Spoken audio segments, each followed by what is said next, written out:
Welcome to The Explainer. Today, we're looking directly into a very uncomfortable mirror.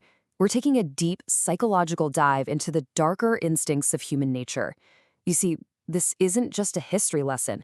It's about the emotional wiring inside every single one of us. Think about the ultimate paradox of our species. On one hand, we're capable of breathtaking art, profound philosophy, and engineering powerful enough to actually reach space. Yet, there is this inescapable shadow.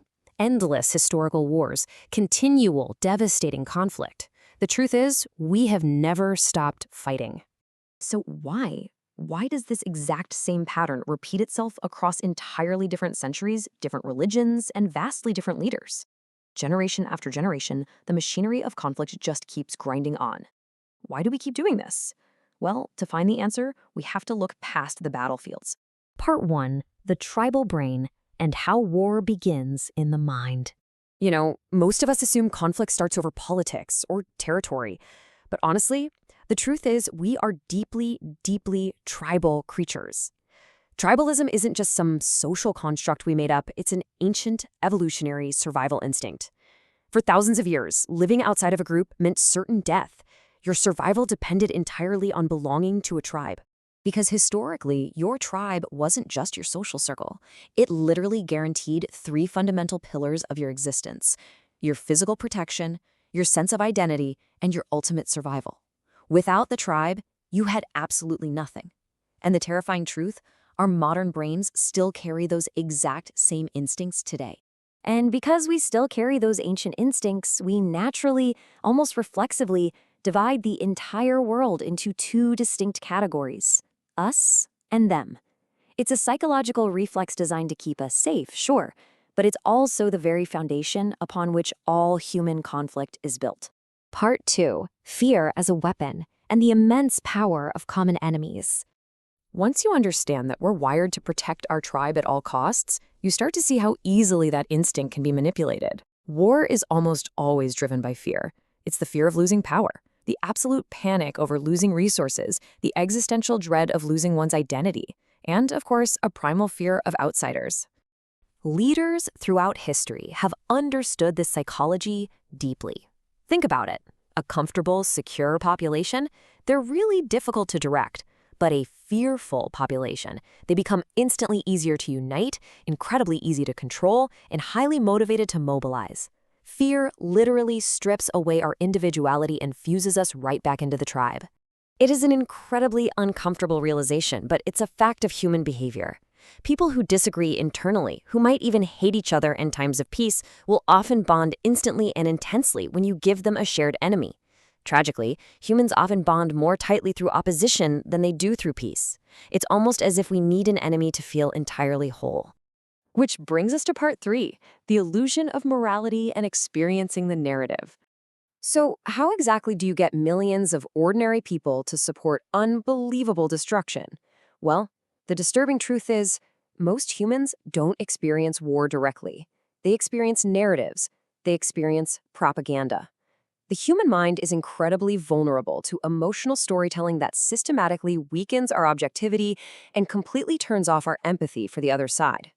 Because once we emotionally identify with a side, ordinary, totally compassionate people can support terrible actions, but it requires some very specific conditions to be met first. The group must feel actively threatened. The core identity must feel under attack. And, most crucially, the enemies must be stripped of their humanity. Once those boxes are checked, the unthinkable suddenly becomes justifiable.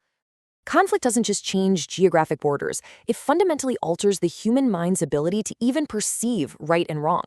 When the tribal brain is activated by fear and narrative, morality itself is rewritten. What was considered a horrific crime yesterday is suddenly viewed as a heroic necessity today. Part 4. The new digital battlefield and disagreement as permanent warfare.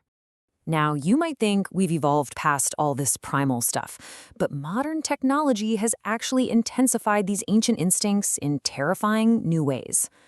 Tribal conflict isn't just between nations anymore. It's everywhere. Social media has turned everyday disagreement into a state of permanent warfare. Algorithms literally reward daily outrage. That anger spreads so much faster than nuance, and users become genuinely emotionally addicted to the cycle. The platforms are literally engineering our tribalism. So why do we keep scrolling? Why do we keep fighting online every single day? Because, ironically enough, the conflict actually gives us 4 core psychological comforts that our ancient brains desperately crave. It gives us a false sense of certainty in a chaotic world. It gives us a feeling of belonging to a digital tribe. It provides intense emotional stimulation. And it solidifies our identity. We are addicted to the outrage because it makes us feel safe. And this exposes our deep psychological terror of isolation. Being alone is so terrifying to the human brain that honestly, humans would rather feel united through hatred than disconnected in peace. We will actively seek out collective anger just to feel the warmth of standing shoulder to shoulder with someone else. Part 5. The uncomfortable truth and the contradiction inside us. After looking at all of this, you really have to ask, who are we fundamentally? Recognizing these dark traits doesn't mean humans are naturally evil. We are simply profoundly emotional creatures. We are capable of breathtaking compassion, but under the right conditions, when fear is applied and the tribe is threatened, we are equally capable of immense destruction. That contradiction exists in all of human history, and it exists inside every single one of us. Ultimately, war is never just about weapons or territory or invisible lines on a map. It's really about 4 deeper forces: identity, fear, power, and belonging. Until we collectively recognize how these forces control our behavior, until we truly understand the mechanisms of our own minds, the machinery of conflict will never disappear. So, I'll leave you with a final provocative thought to reflect on as you navigate your own digital battlegrounds today. Look at the world around you, look at the screen in your hand, and ask yourself, are humans actually becoming more peaceful, or are we simply finding new ways to fight each other? Thank you for watching The Explainer. Keep questioning everything.